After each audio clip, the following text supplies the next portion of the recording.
Assalamualaikum warahmatullahi wabarakatuh. Perkenalkan, nama saya Ridwan Syarif. Di sini saya akan melakukan presentasi untuk UAS Enterprise Architecture. Baiklah, saya akan langsung masuk ke presentasi.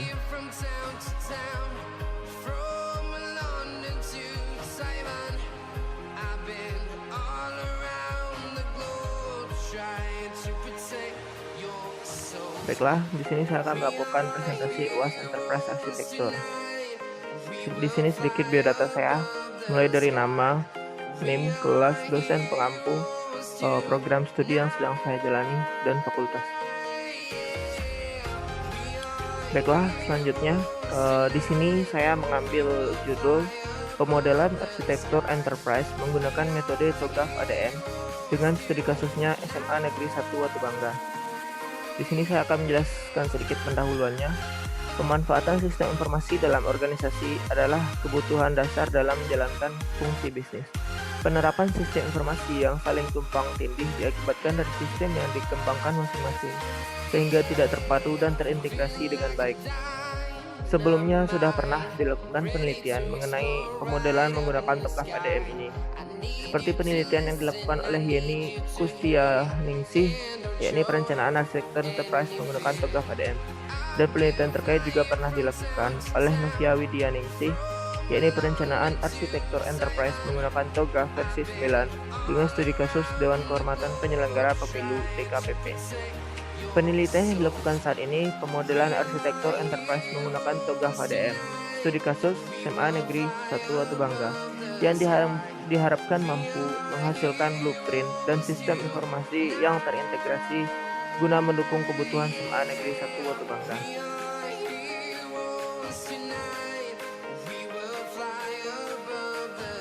Selanjutnya di sini saya akan menjelaskan sedikit mengenai apa itu enterprise arsitektur.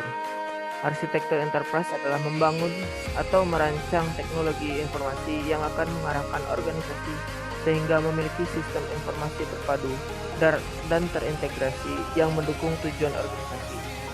Sedangkan menurut ahli lain, arsitektur enterprise merupakan pendekatan logis yang komprehensif untuk merancang dan mengimplementasikan sistem secara bersama-sama yang meliputi suatu infrastruktur manajemen, pengklasifikasian, pendefinisian, dan rancang koneksitas yang diwujudkan dalam bentuk model dan gambar, serta memiliki komponen utama berupa arsitektur bisnis, arsitektur informasi, arsitektur aplikasi, dan arsitektur teknologi.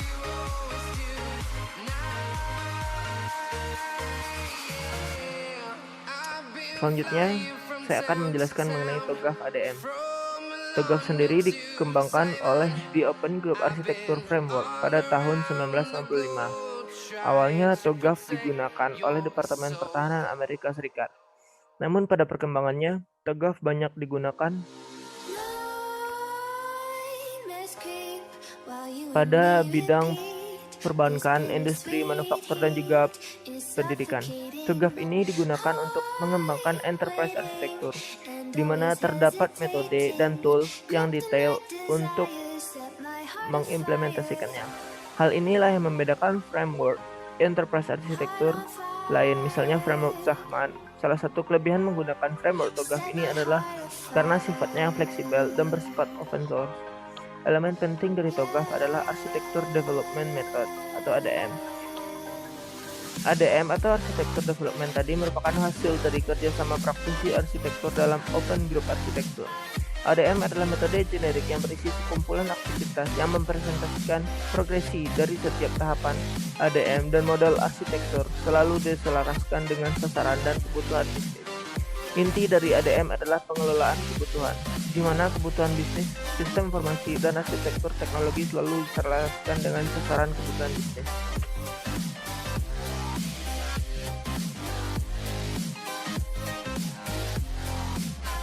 Selanjutnya, kita masuk ke tahapan TOGAF ADM. Yang pertama ada preliminary phase. Fase preliminary merupakan tahap awal persiapan perencanaan arsitektur enterprise. Tahapan ini dilakukan untuk menentukan framework dan metodologi untuk mengembangkan arsitektur enterprise pada organisasi, mengidentifikasi stakeholder yang terlibat pada pencipta arsitektur enterprise, serta menentukan ruang lingkup arsitektur enterprise yang akan dikembangkan. Yang kedua ada requirements management. Requirements management ialah proses pengelolaan kebutuhan arsitektur di seluruh fase TOGAF ADM. Tujuan dari proses ini adalah untuk menentukan kebutuhan arsitektur enterprise. Kebutuhan itu disimpan lalu dimasukkan ke dalam fase yang sesuai. 3. Fase A, arsitektur vision. Menciptakan keseragaman pandangan mengenai pentingnya arsitektur enterprise untuk mencapai tujuan organisasi yang dirumuskan dalam bentuk strategi serta menentukan lingkup dari arsitektur yang dikembangkan. 4. Fase B, bisnis arsitektur. Pada tahapan ini dilakukan analisis terhadap proses bisnis yang sedang berlangsung saat ini. Arsitektur bisnis berisi strategi aktivitas, organisasi, dan informasi aktivitas utama. Kelima ada fase C, Information System Architecture. Pada tahapan ini, pemodelan arsitektur sistem informasi yang akan dirancang sesuai dengan hasil sebelumnya, meliputi pemodelan arsitektur data dan pemodelan arsitektur aplikasi serta arsitektur proses. Selanjutnya ada fase D, Teknologi Arsitektur. Arsitektur teknologi ini berusaha memetakan komponen aplikasi yang didefinisikan pada arsitektur aplikasi ke dalam satu set komponen teknologi yang mewakili komponen software, hardware, dan jaringan dengan cara membeli ke pihak luar atau konfigurasi oleh organisasi ke dalam platform teknologi. Ketujuh ada fase E, Opportunities and Solutions. Fase peluang dan solusi adalah tahap pertama yang langsung berkaitan dengan struktur bagaimana arsitektur target akan dihasilkan. Pada fase E akan dikonsentrasikan pada cara penyampaian arsitektur. Selanjutnya fase F, yakni Migration Planning. Pada tahapan ini dilakukan penyusunan urutan implementasi sistem didasarkan kepada skala prioritas. Aktivitas fase ini termasuk menilai ketergantungan biaya dan keuntungan dari berbagai proyek migrasi. Tujuan fase ini untuk memprioritaskan semua paket pekerjaan dan proyek dengan memberikan nilai bisnis pada masing-masing pekerjaan dan proyek, serta melakukan analisis biaya atau bisnis.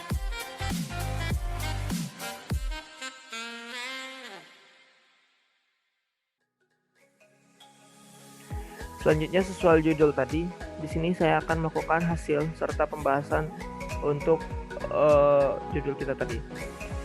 Pemodelan arsitektur enterprise pada penelitian ini mengacu pada pengembangan sistem informasi SMA Negeri 1 Watu Bangga berdasarkan framework TOGAF ADM, di mana dalam kerangka kerja TOGAF terdapat 4 kategori, yakni arsitektur bisnis tadi, arsitektur data, arsitektur aplikasi, serta arsitektur teknologi.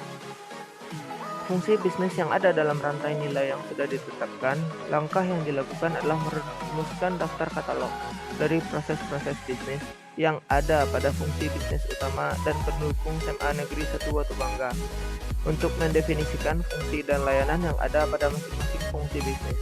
Akan dimodelkan dalam bentuk proses bisnis. Untuk pemodelan proses bisnis tersebut biasa menggunakan artefak yang sudah disediakan TOGAF ADM atau menggunakan UML, Unity Modified Language.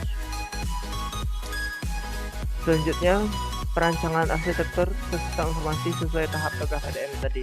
Pertama, preliminary. Saat ini SMA Negeri 1 Watu Bangga mempunyai beberapa software dan aplikasi yang digunakan untuk pengolahan data proses bisnis. Dari hasil observasi ini, dihasilkan inventaris sistem aplikasi yang akan dijadikan acuan dasar untuk migrasi jangka panjang. Saat ini aplikasi-aplikasi tersebut belum terintegrasi dan fungsinya hanya untuk kegiatan saja. Tidak memiliki server penampung, data, dan beberapa komponen yang ada dalam sistem aplikasi masih sangat sederhana.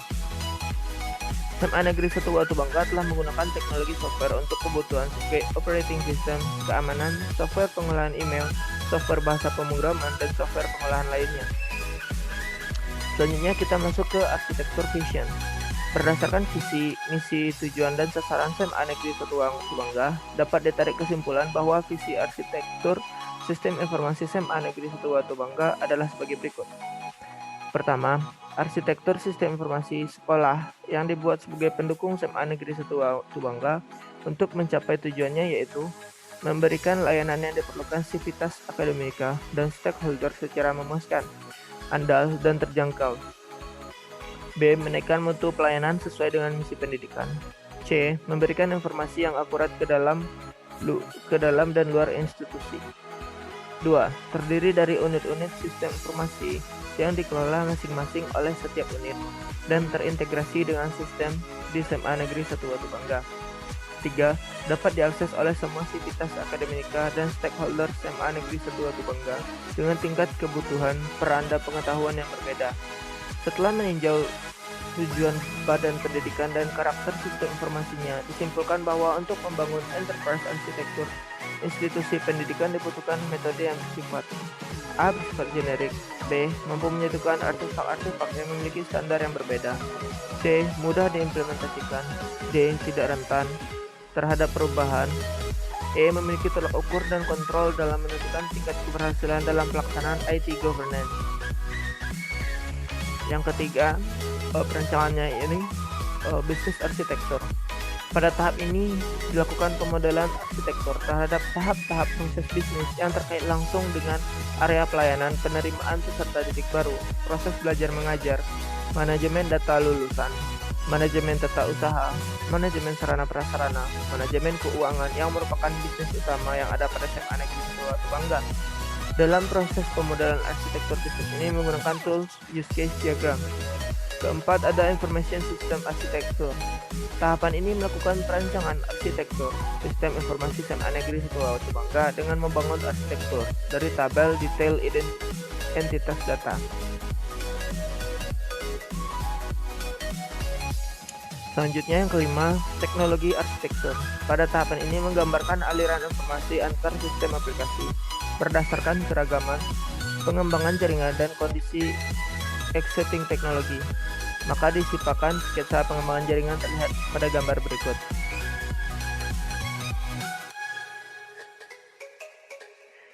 Selanjutnya, opportunities and solution.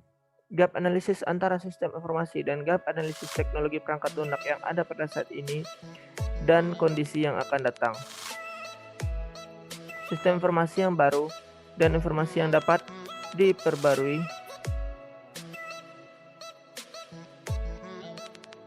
Lalu selanjutnya migration planning. Pada tahapan ini, migrasi harus dipersiapkan sebaik mungkin.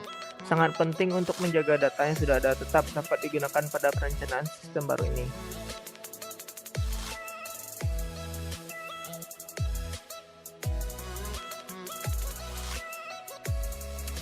Oke, setelah penjelasan tadi kita dapat menarik kesimpulan berdasarkan hasil pembahasan yang telah disampaikan sesuai dengan tahap penelitian, maka disimpulkan sebagai berikut. Pertama, dengan menggunakan metodologi TOGAF ADM sebagai kerangka kerja dalam pemodelan arsitektur enterprise SMA Negeri 1 Tubangga menghasilkan analisis proses bisnis yang terdiri dari pelayanan penerimaan peserta didik baru, proses belajar mengajar, manajemen data lulusan, manajemen tata usaha, manajemen sarana prasarana, manajemen keuangan telah sesuai dengan misi organisasi. Kedua, blueprint yang dihasilkan dapat diimplementasikan secara bertahap berdasarkan prioritas aplikasi yang dibutuhkan. Ketiga, pemodelan arsitektur sistem informasi yang diberikan memunculkan kerangka pengembangan sistem informasi yang berisi roadmap hasil perencanaan untuk perancangan sistem informasi. Oke, sekian penjelasan saya mengenai sistem di dalam SMA Negeri 1 Tubangga menggunakan TOGAF ADM. Oke, sekian untuk penjelasan saya kali ini. Maaf jika terdapat kekurangan dan kesalahan dalam penjelasan tadi. Sekian untuk presentasi UAS saya. Jika ada yang ingin ditanyakan, Anda dapat melakukan mengetik pertanyaan di kolom chat komen YouTube. Terima kasih, sekian dari saya. Assalamualaikum warahmatullahi wabarakatuh.